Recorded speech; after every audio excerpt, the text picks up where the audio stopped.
And should I move to the presentation? Yeah, please. That's it. Yeah, so I think I'll kick off. People will continue to arrive, I'm sure. But welcome, thank you for joining us. Sabhi logon ko hamara hardik swagat hai.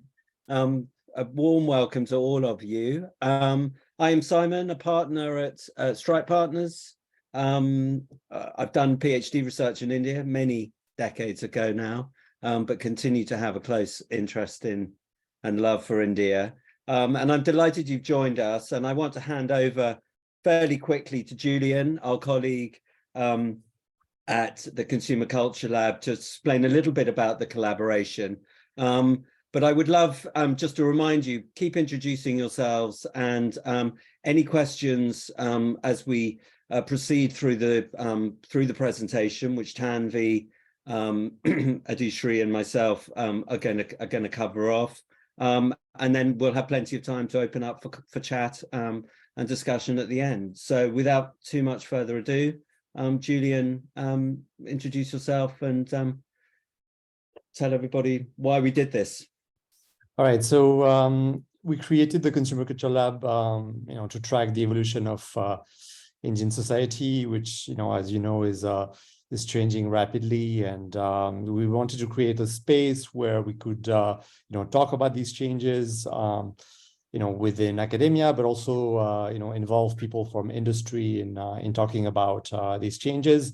And this project is, one of the things that we are most proud of at the lab, in collaboration with Stripe Partners, thinking about basically digital life outside of the metros.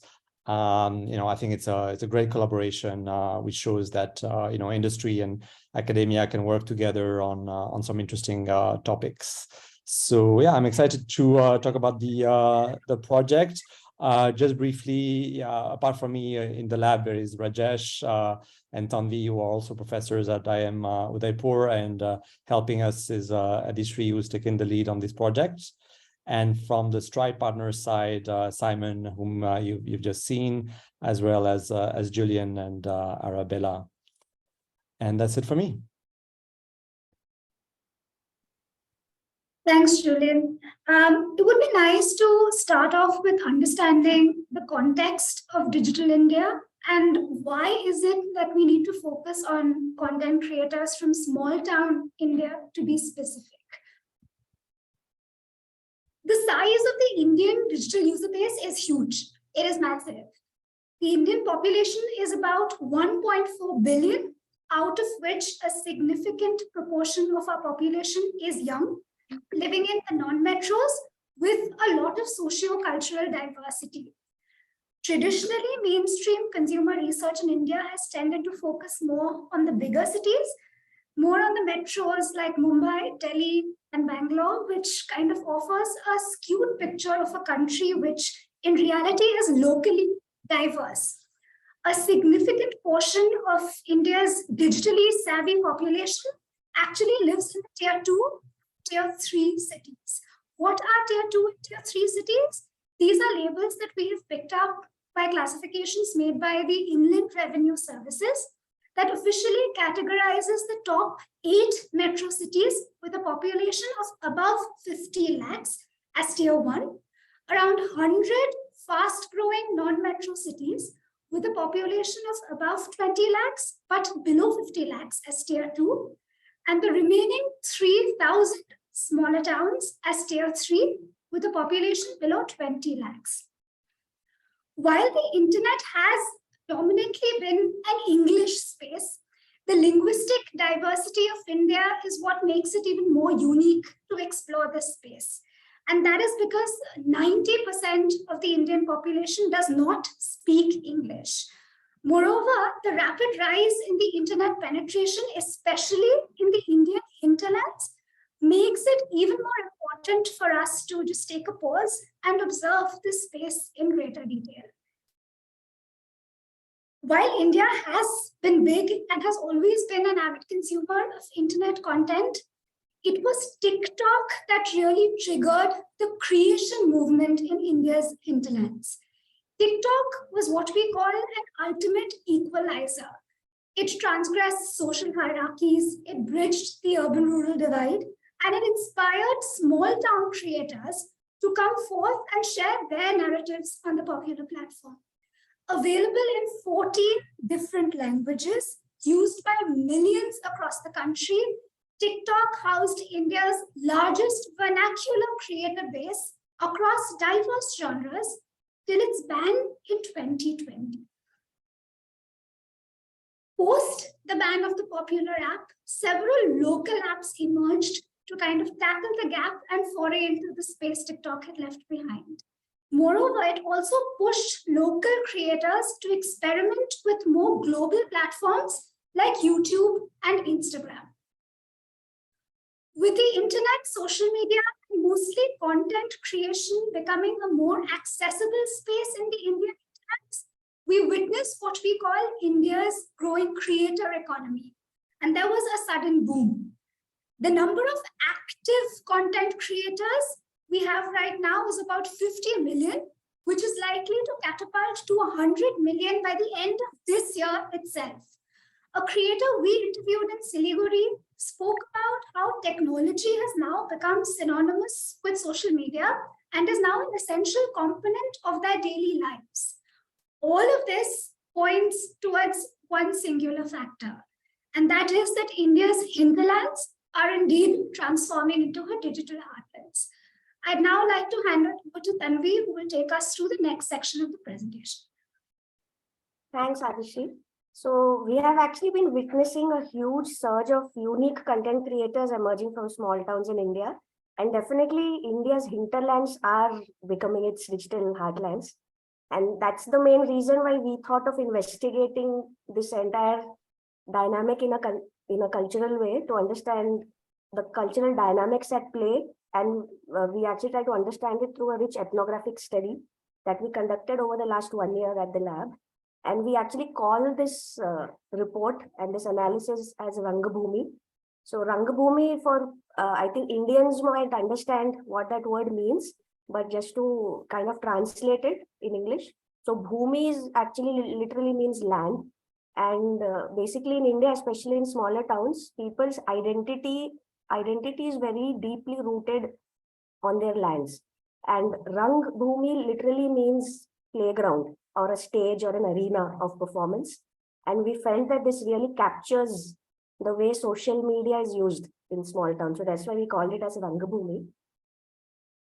And this is basically the places that we went to. So over the last year, our team has literally traveled across the country.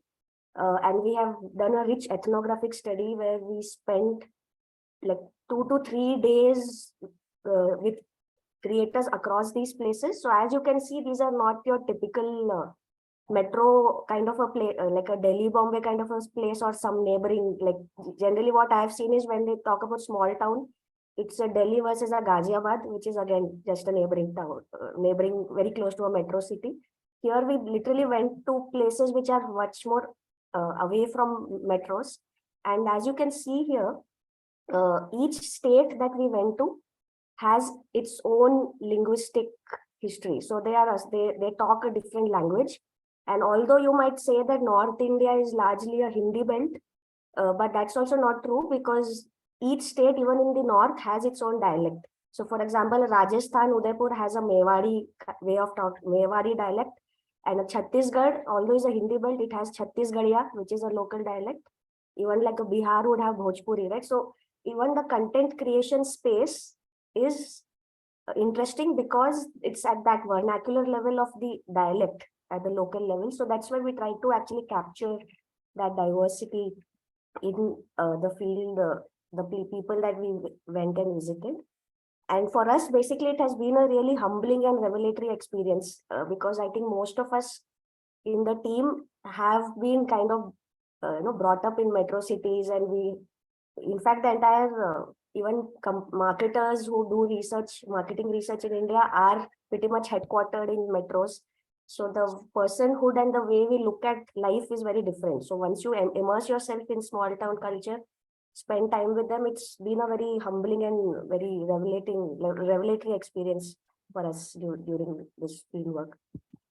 So in terms of our key observation, an overview of what we found, which characterizes small town culture, is that small towns in India are going through a huge and rapid change in terms of very massive urbanization, which is happening at such a fast pace that otherwise this kind of a change would have taken a century, which is happening just in the matter of the last 1 decade. And because of this massive change, an average small town youngster is kind of what we call is living in a state of liminality, which is kind of a state of flux where you are caught in between a transition between two ends. And these two ends are basically what we have labeled, taking forward the metaphor of Bhumi, as Karma Bhumi and Janma Bhumi. So basically Karma Bhumi, karma actually means work, like you're doing some act, and it also connects to aspiration, where people, you migrate to another land in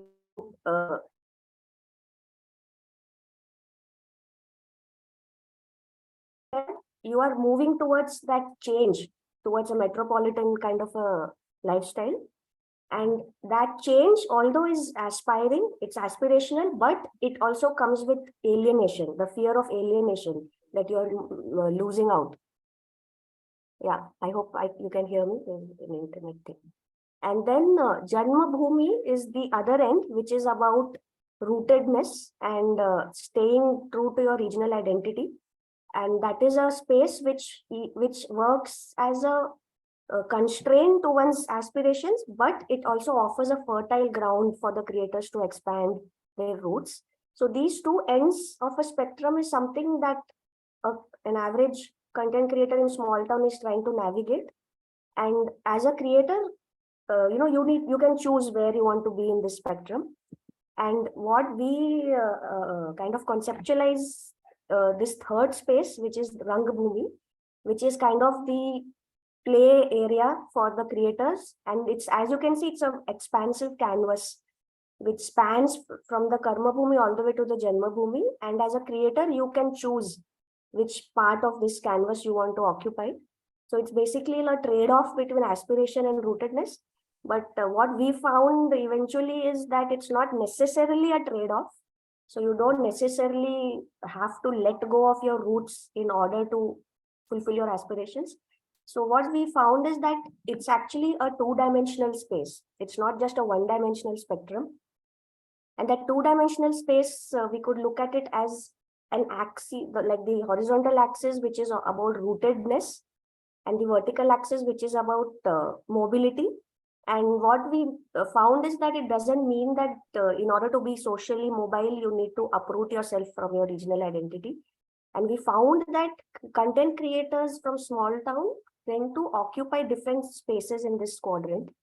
So escapist mimicry is one kind of a content creation that we found, where they prioritize the Karma Bhumi over the Janma Bhumi. And conservative pastiche is another which we found, where it's the other way around, where the regional rootedness is prioritized over aspiring for a world outside of their small town reality. And then a third category which we found, which was, I think, the most powerful category which emerged from this space, is rooted heterotopia, which is basically kind of the best of both worlds, where the creators are pushing boundaries of their regional narratives, but not letting go of their rootedness. So it's a kind of a win-win space. So we'll actually take you through glimpses of each of these type of spaces, through some examples of one creator from each space. So I'll ask Adishri to take you through some of their examples. Thank you, Tanvi. So our first creator is somebody who is closer to the Karma Bhumi and sees the Janma Bhumi as a dystopian reality from which he desperately needs an escape. So this is Jeetu, a young creator from Udaipur who works at a parking lot during the night. He ties sarafas or turbans during the wedding season and actively creates content during the day. He dreams of becoming a celebrity. He dreams of creating a celebrity status for himself, where he is revered, recognized, idolized, and followed. He strongly believes in kismat or destiny and the rags to riches stories that are associated with it. And that is what fuels him and keeps him going through in his traveler's journey. So Jitu is somebody who is drawn towards the land of aspirations, which in return significantly shapes the style of his content towards what Tanvi just said, escapist mimicry. He mimics Bollywood templates, replicates melodramatic scenes and power-packed action sequences. So we followed him closely during the course of our fieldwork for one of his shoots, where we saw how he mixes vermilion, sindoor with water to replicate blood. So you can see that in the GIF we've put up in the PPT.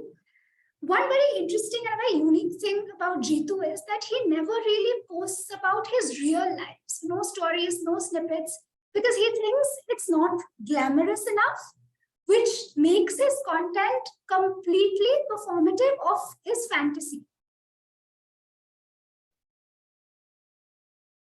Our next creator is Polumi, and she is somebody who is much closer to Janmabhoomi and considers Karmabhoomi as alienating. So all the content that she creates is all about the conservation of traditional values. So Polumi is somebody who is ideal daughter to her parents and an exemplary example to the community she belongs to. She wakes up early in the morning, religiously performs her morning puja, helps her mother with her household chores before she actually progresses with her day. So we see a reflection of all of these elements in the content that she creates, where she strives to showcase her culture and traditions through conservative pastiche.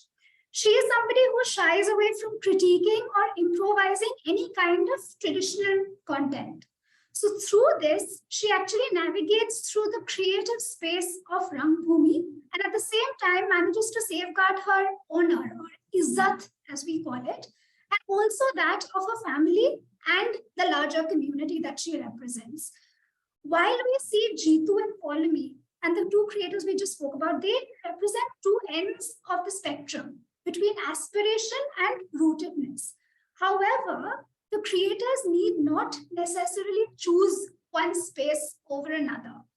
There is a third type of creator we found who actually seems to make the best of both the worlds. And I will let Tanvi take you through his journey. Thanks, Adishi. Yeah, so basically, now the next type of creator we found was rooted as Heterotopia. So Heterotopia is kind of an academic jargon, but Heterotopia basically means that you're creating content that takes you to another world, which is outside of your immediate reality. So it's another world, but that world is not trying to escape from your regional rootedness. So it's still rooted in your regional identity and in your middle class values, right? So the creators that, in fact, I've met personally are Gyanendra and Jay. Basically, they have a YouTube channel called Being Chhattisgarhia. And this channel, in their village is basically called the YouTube village of India. So they are from a very small village called Tulsi in Chhattisgarh. And Jay and Gyanendra, basically, they are not the kind of people who are staying in a small town and then aspiring to become like a metropolitan, aspiring for the metropolitan lifestyle. In fact, Gyanendra has worked in a bigger city. He had a 9-to-5 job at State Bank of India, but he left that job to become a full-time YouTuber. And Jay also, as a lot of middle class youngsters do in India, he tried to attempt the IAS, Indian Administrative Services exam for some multiple years. He wasn't able to crack it, and then he taught as an instructor at a kind of a coaching center. And then after that, he wanted to kind of make a mark for himself, and that's how he then decided to get into content creation. So it's again the dreamer's journey, which they are not able to kind of fulfill, make it big otherwise. So they use content creation as a space for that. And the interesting thing about Being Chhattisgarhia is that they are trying to bring forward the narrative of Chhattisgarh as a state. So Chhattisgarh as a state is a state which is not that talked about in India. If you talk about states, you have Rajasthan, which has a very distinct identity. You have Tamil Nadu, you have Maharashtra. You have states with distinct identities, but Chhattisgarh as a state is actually has a very stigmatized identity. Like people, if who are not from Chhattisgarh, might associate Chhattisgarh with being a state of Naxalites, right? So, but that's not reality. Like the actual day-to-day life, and there's a lot of beauty in that state. So these boys from a very small village have actually taken it on themselves to use their content creation skills to bring out a very rich narrative about their state. And they want to kind of share that with the larger audiences, including local audiences in Chhattisgarh as well. So what Gyanendra and Jay basically are doing is they are unabashedly showcasing and critiquing small town life in their videos. So they actually make use of comedy to create narratives which really resonate with the local audiences. But their stories are not just like it's different from the kind of stuff that Follow Me does, for example, where they are not just kind of reiterating existing traditional narratives. They are trying to reimagine those narratives. For example, they talk about videos covering things like gender equality, healthcare, family values in a very different way, but they use the local rural kind of a language to bring out those narratives. And this, in fact, really resonates with the audiences very well because of the rootedness. And in fact, this channel has got so much success that it was covered by media news channels as the YouTube Village of India. And in fact, their group got a chance to perform in front of the Chief Minister of Chhattisgarh as well. So they have kind of made it big just by staying like, and their style of working is what we call as jugaad. So they don't have like this high budget, high quality videos, but the content that they create is kind of from the heart, and that is what regional cinema also kind of maps to, which they talk about, where you as a viewer you literally feel like blowing a whistle and really enjoying the content that you're watching. It connects at that level. So that is the kind of content that these creators are creating. So basically, just to summarize what we have said, is that social media is something that has enabled these creators to either connect with their aspirations or reconnect with their roots. And if social media was not there, then they wouldn't have been able to find this platform to share their voice. So we talk about this, there's this theory by Gayatri Spivak which talks about, can the subaltern speak? So basically subaltern is kind of like the marginalized voices which otherwise don't come out in the open, right? So I think content creation is actually providing these small town creators to actually finally have a voice, and it's in their own language. They don't need to translate it or change their language to suit to another type of an audience. And like as a researcher, if I go and take their narratives and bring it out, it's still my paraphrasing of their story. But content creation is allowing them to directly bring their narratives in the forefront. And I think this space is really interesting, and especially for India as a country, it's likely to shape its future going forward. The way, earlier it was just the metros that were like driving the shots, but now it's kind of the whole power dynamic is evolving. So it's a very interesting space, and there's a lot more that can be explored in this space. Yeah, so I'll just hand over to Simon to just share some of his observations from our research. Thank you, Tanvi. Thank you, Dishri. Yeah, I'm extremely conscious there are a very large number of people on this call who are Indians or based in India or know India much better than I do. And so I'm very wary of stating the obvious. But I wanted to make a couple of sort of simple, I hope, but useful observations. I mean, one is just to return you actually to one of the facts and figures that was highlighted in the early stage of the presentation, which is the sheer number of social media creators in India. I can't verify the statistics that used in that Mint article, but even if we accept that 50 million creators is the current status, and 100 million is where we get to by the end of 2023, I would just sort of urge you to reflect on the staggering size of that number. That's 100 million people actively creating on platforms, not just global platforms, but Indian ones too. And as I think this research does a really important job of highlighting, this is happening outside of big cities. And India is not alone in a lot of the narrative about its development being focused on what's happening in big cities.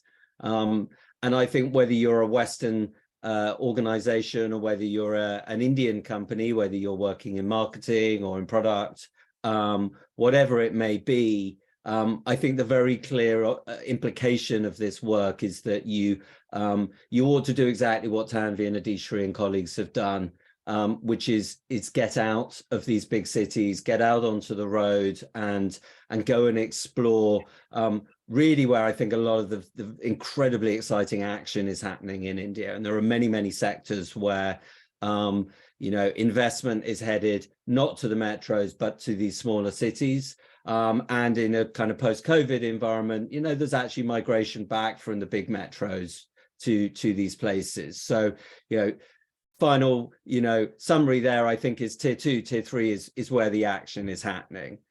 I think the second piece is about localization. And I think historically, you could look at UK Western companies trying to make it big in India, and typically they have failed when they have, should we say, disregarded India. India's immense pluralism, its immense diversity. So I think there's a very strong message here for Western organizations, which is engage with, respect and learn about the local cultures of India. But I think even for the Indians on this call, in this audience, it is not enough to not be just in Hindi, and to be in a southern language or in a Dravidian tongue, but actually focusing on dialects. I think there are plenty of really good examples of apps that take localization incredibly seriously, whether it's linguistic or culinary or culturally. So localization at two levels, I think, from Western to Indian, but then from Indian to regional diversity is super important. And then the third point, I think, is, again, it's always good for global organizations not to imbibe the sort of the modernity narrative and take it on board too fully. I've always been fascinated by the way that India will do development, has taken a capitalist route at its own pace and in its own style, right? And so much of that, I think, for me, is about the importance of understanding, as this research does a really good job, I think, of demonstrating, that yes, people aspire. They want to be consumers, they want to be modern Indians, but they don't want to disavow that which is incredibly important to them, which is often something that comes out of this Janmabhoomi, out of the rootedness, the very grounded nature of their identity and culture. So let's do away with this single uncomplex narrative about kind of capitalist development, about the development of consumer society.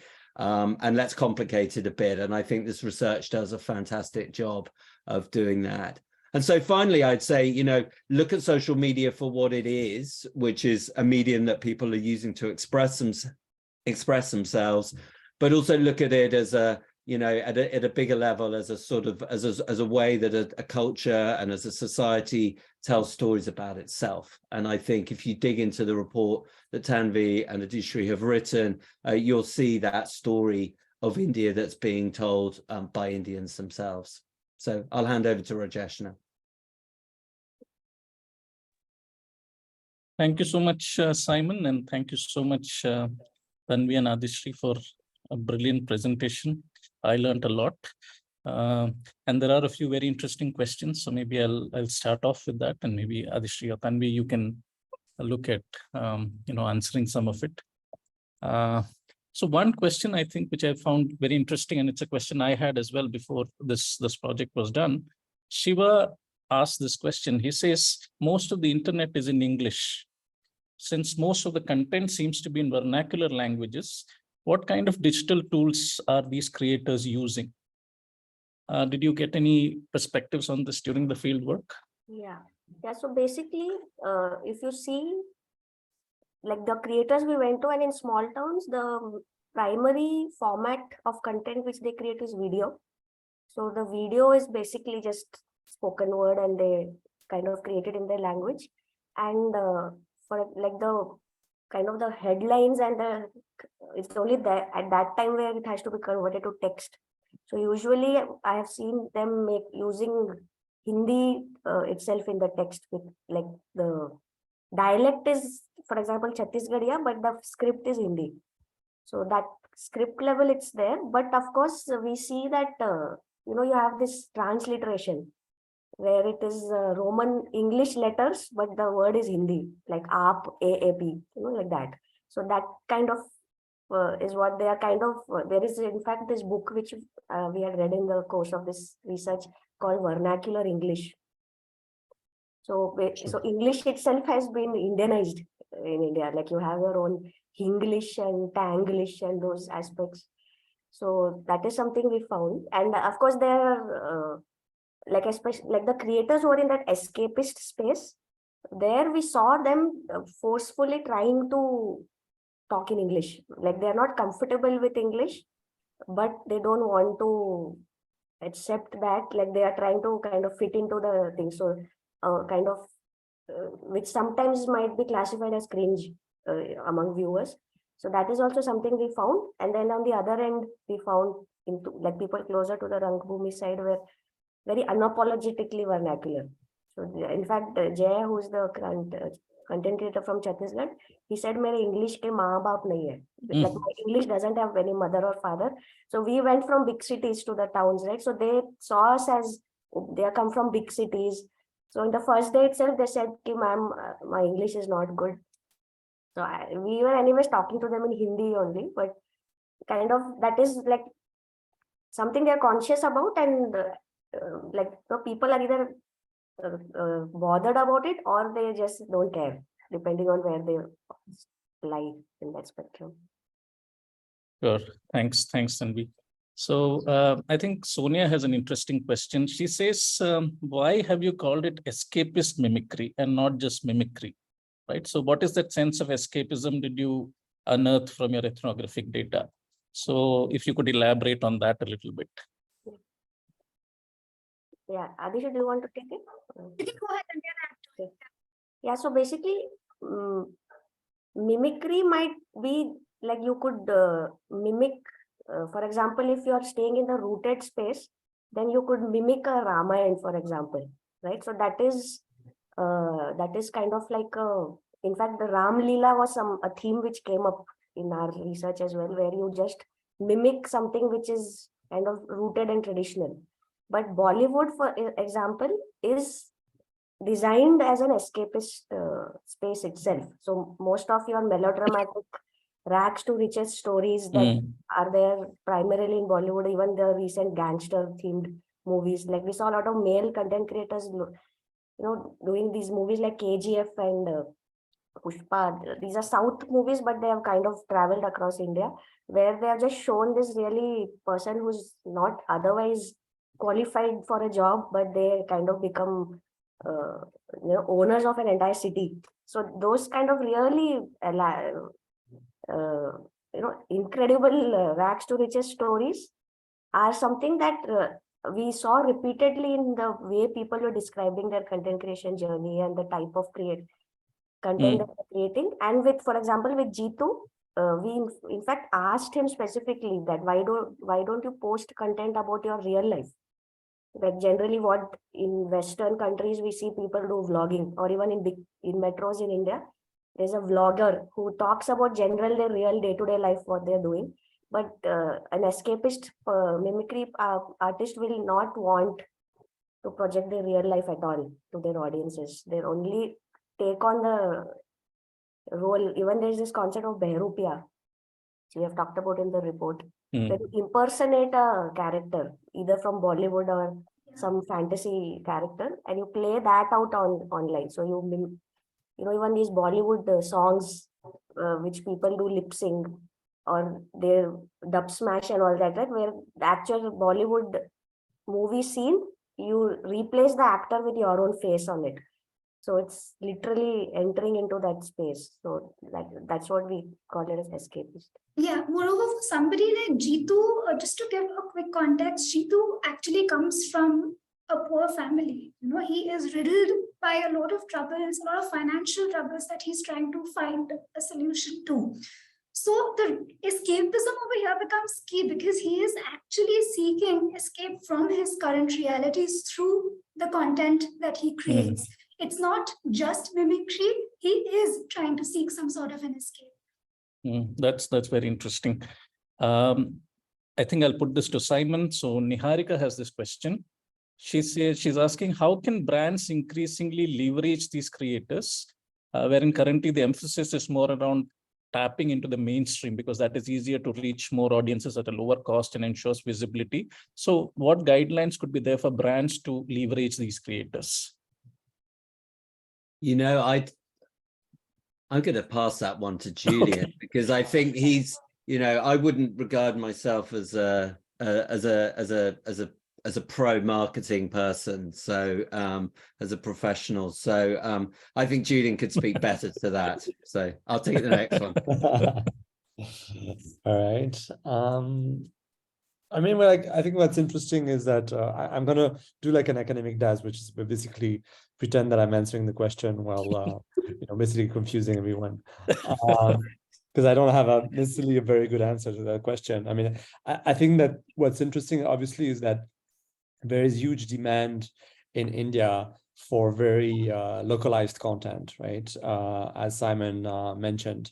I think there was another question on the panel, which was around the fact that on the Q&A around like, okay, like, so, you know, there's a lot of questions around, you know, what kind of platform these people are using, right? Given the fact that it's true, like most of the content, even accessible to Indian audiences in terms of social media, is still in English, some in Hindi, and content in Hindi is growing. I think like what's interesting about this study in a sense is that I feel like what's changing is that, you know, because of the tools that the social media influencers have, they are creating content which maybe is not available in mainstream channels, right?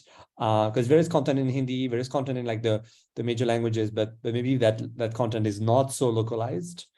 So I think in terms of, you know, at least like in terms of research, like, you know, what brands can do is understanding the nuances of regions and regional marketing, is at least, you know, try to you know, look at some of these creators to better understand the nuances of regional marketing, right? So I mean, I remember working in India 20 years ago, and you know, and it was all around like, you know, regional marketing. But I think like now with social media, it's maybe a time when brands need to consider to be culturally relevant, looking at those social media creators more as source of understanding rather than necessarily as a channel to you know, to create you know, branding or promotion campaigns. I mean, that's the way that I see it, and that's kind of like, I think, why we decided to do this project. Yeah, I just jump in. I mean, I'm old enough to remember when I did my PhD field work in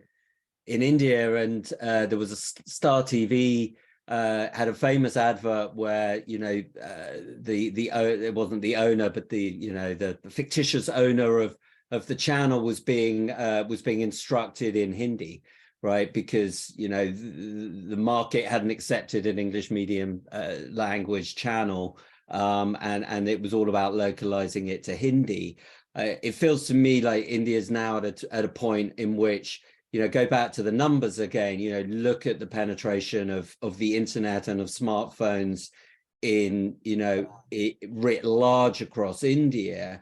The only kind of logical thing that a brand or a business can do in the Indian market now is to localize, and to localize in a very sort of relentless way, because the population of India that speaks English or even understands English is in several hundred million, right? But that leaves a very, very significant proportion of the population that will otherwise be left untouched by your efforts. So I think it's this transition from kind of a Western brand being taught Hindi to local brands, you know, learning to speak in Bhojpuri, even if they're run by, you know, a Southern-based business.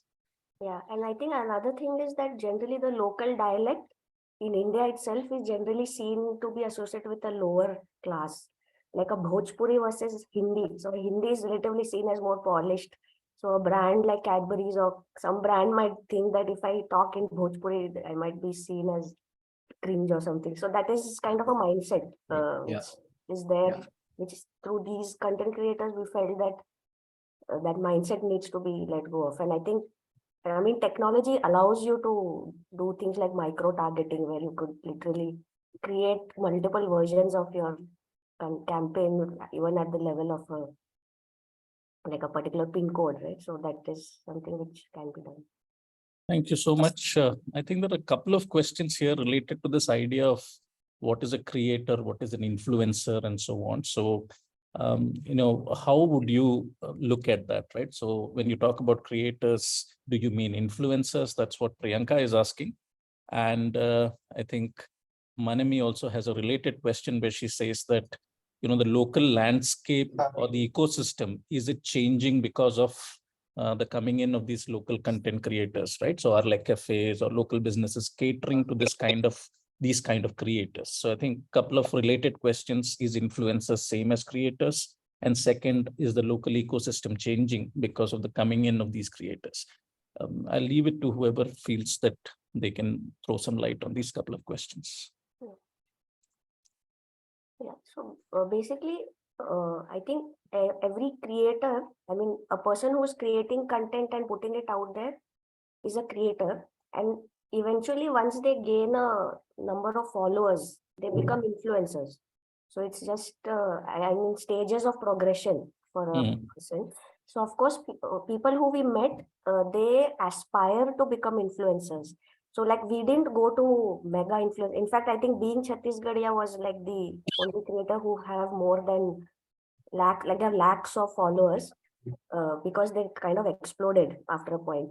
But the rest of them who we went to are still kind of strugglers. So you call them as nano influencers, where depending on the number of followers they have. So, but of course, influencing is something which drives them, like that is what they want to be. In fact, even in the report we talk about this whole desire to become a guru, to have followers. So technically in the Indian culture, basically that whole guru and follower dichotomy is something which has been there since ages, and people aspire to be that. Even as academics, we might aspire to be that. So that kind of is there. And because you are like somebody like Jay, right? He's not able to crack the IAS exam. So that's if you become an IAS officer, it's kind of literally an influencer in a way, right? You have that power. So that need for power and need to influence is kind of there in every person, even whether they are literally, in reality, it's impossible to crack the IAS exam, but still for years people try, right? So content creation is kind of becoming that space where people want to influence and gain followers. But as a marketer, then the way you look at it, influencer marketing as a space, right? So then, yeah. So as, like for us as researchers, we looked at them as content creators. We didn't go in with a marketer's view into the field. But of course, if you're working with influencers, I saw that, for example, the Being Chhattisgarhia team, there are cases where they told like some brands reached out to them to create content for them. But then because those brands came from some urban metro spaces, they came with this headweight and they were dictating to them about what they think is it should be done. But then each creator has their own style and their own independent way of looking at things. So they in fact refused to take on the endorsement. So it's not that you assume that because smaller towns, if they are in that aspirational space, they might do anything for money, but that's not the case with the most of the creators. Yeah, thanks a lot, Tanvi, because that also ties in with what Priyanka, Sakshi, and some of the others have asked with respect to monetization, right? So how do these creators monetize their content? So I think that was really useful. I think I really like this question that Akshay asked, and I had the same question as well, right? Because you've done a ethnography, and ethnography is always interesting. So how do these content creators, Akshay is asking, how do these content creators view bigger urban cities? Do these feature in their content? So how do they look at that? Like, what is your feel of based on your work there? Adhishi, you can. Yes. I mean, I'm very excited to talk about this because this also reflects in one of the blog pieces I wrote after kind of conducting a lot of these ethnographic immersions. Those who are actually closer to the Karmabhumi, closer to what they aspire to be, they kind of look at the cities more like a space of the American dream, of endless possibilities where, your dreams come true. Whereas those closer to their Janmabhoomi look at it as a space of corruption. So, they saw me as somebody who's coming from the city with, a set of morals which will not align with theirs. And, somebody who might corrupt the people in their village or their town with the kind of thought process I come in. So the city embodies very different kinds of perspectives and opinions for the creators on the two very different spectrums. When it comes to featuring in their content, I mean, some of them think that, if they feature some aspects of a city life, it could perhaps, elevate the way they are perceived. Whereas again, the ones who are rooted think that, it takes away from the distinctive identity they are trying to create for themselves in these platforms. So mostly we see reflections of the big city in creators like Jitu, who are trying to, kind of aspire for upward mobility through the kind of content that they are creating. So in that escapist mimicry space, in fact, we saw, for example, in a small town, Sangli in Maharashtra, the creator, he actually won the Mr. Sangli, which is kind of a copy of Mr. India, which otherwise happens in Mumbai. And there was, he has created a video called Sangli Diaries, which is a ripoff of Mumbai Diaries. There's another big creator, there's a big creator called Adil Khan from Mumbai. So even your Bhuvan Bham, and so there are some of these really big creators from the metros. So some of in the people who are in the escapist space, they're kind of copying their content and like just changing Mumbai to Sangli, something like that. But then we also saw like the boys in Chhattisgarh, they were literally saying we don't want to be like Carrie Minati. So Carrie Minati is a creator from Delhi, and he uses like a lot of swear words and like for them he epitomizes like the corrupted person in the way the language is. So they kind of don't want to go into that space. So they quite often use big metro city creators examples to contrast their work from this or as aspiration also. So Sure. Thanks a lot, Tanvi. So I think there are a few questions in terms of methodology, in terms of, how the ethnography was done and things like that, which I think the report is a great place to go and look at, because I think in detail, all of that is explained. And, I think that we will talk about where the report is available and you can download and so on after the Q&A. So, so maybe in the interest of time, we will leave that because I think it's explained very well in the report. One question which Anushri had asked, and I think it's interesting, it's a broad question, but whether you have any thoughts on this, are there any trends in terms of content? okay. Trends basically, I think this comedy as a genre, which we saw is kind of always been, it's kind of an evergreen space. And yeah, so I mean, I didn't observe any trend as such, but what I observed is that content creators from small towns, they are picking up and learning the tools and techniques very fast. So it is like what we say, the lack of polish or whatever we see in the content otherwise, that is eventually going to go away. I think people are now, the quality of that content is something which is changing with time. Sure. Yeah. Sure, I know. Yeah, that's Simon. Did you have something? Well, no, I think the only thing I would say is I think what fascinates me about sort of the collision of social media and the ability for people to, you know, create outside of, you know, because traditionally, you know, if you mass media has been exactly that, right? It's required enormous resources, you know, to publish newspapers or to print books or to produce films. And so there's collision of sort of highly democratic tools, you know, on relatively cheap phones with very cheap, kind of from global standards, very cheap data. All of that has collided with, you know, what this anthropologist Philip Luckendorf talked about as a performative kind of, you know, virtuosity of India. I mean, it, you know, without sort of essentializing India, I think it's possible to say that it's one of the most sort of culturally productive places on earth, right? And it has so many traditions. And so it seems to me that if you add the kind of the technological kind of revolution and the changes in the means of production and dissemination, with the enormous kind of creativity and the richness of Indians' kind of cultural traditions, right? And lots of forms, you know, whether it's, we talked about the Ram Leela or something earlier, you know, that any street corner in northern India at a particular point in the year has a festival, has a performance, has some sort of tamasha, some sort of show going on.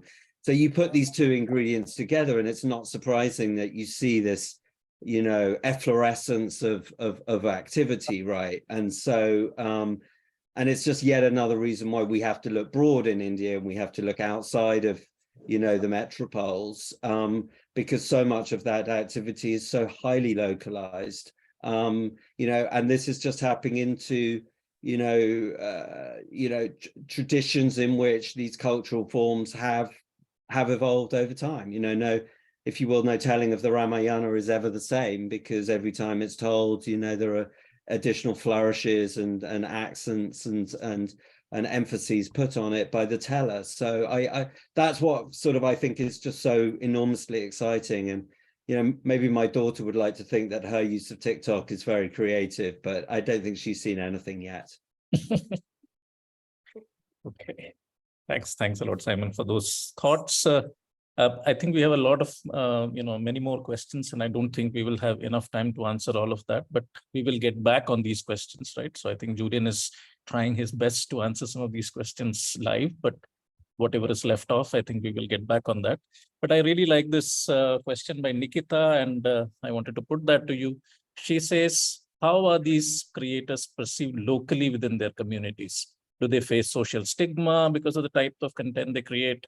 How do they navigate these biases? Yeah, Adhishi, you can talk about this example. I mean, it depends on the kind of content that they create. For example, if we look at somebody like Polemy, she navigates the space very smartly. She creates content which is all about talking about her traditions, indigenous culture, things that people want to put on the map coming from a small town like hers. Whereas if you look at creators like Jitu, for them, it's a lot of the stigma because people don't look at them as men. You know, they're seen as people who are still trying to linger onto the boyhood stage, and they're not really trying to transition onto the manhood. So they face a lot of stigma from their families and from their communities. There are terminologies that are used for them, like chapris and people doing mujra, which is very derogatory. as terminology. So people who are trying to, express themselves in their most authentic forms on social media.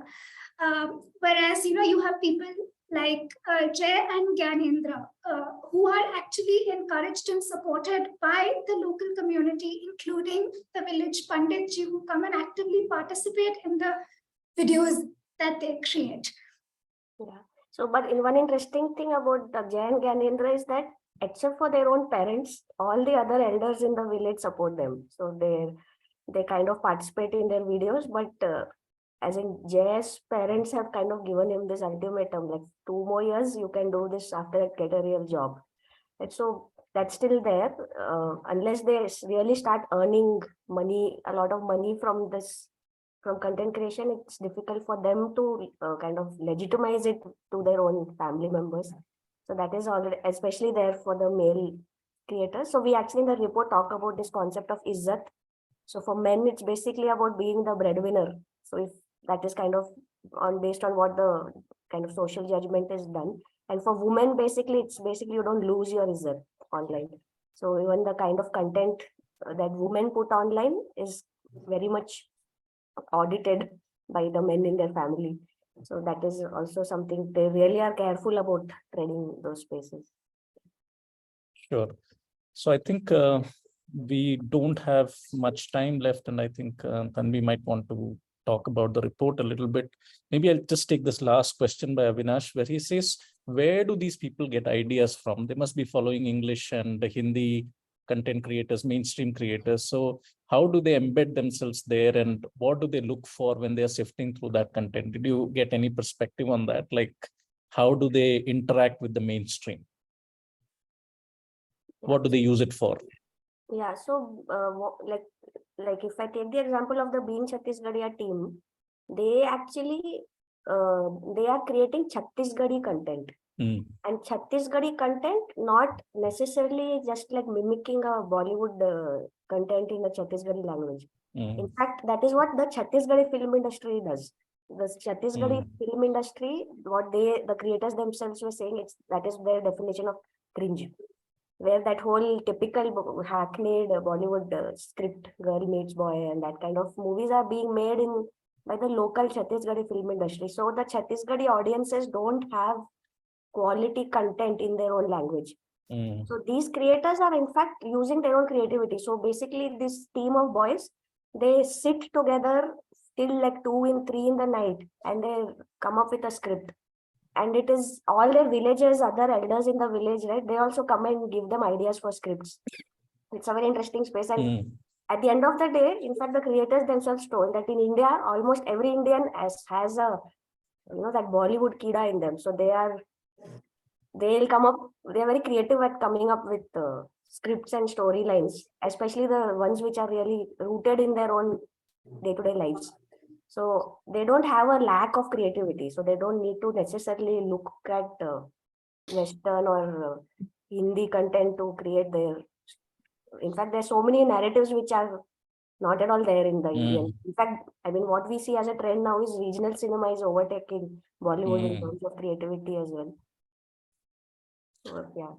So I think thank you so much for sending such interesting questions, which really livened up the conversation. So thank you so much. Really appreciate it. And thank you so much, Tanvi, Adishri, Julian, and Simon for patiently answering all the questions. Whatever is left over, we hope to get back to you on that. Yes, And so I'm now going to hand over to Tanvi because we wanted to talk about the report. And Tanvi, like you all are interested in the report, so Tanvi will maybe talk about that. Thank you so much. So our report is basically, right now it's live on our website. Maybe I'll just share my screen to just tell you how to access it. Yeah, so basically this is the report, which is right now live on the website of our lab.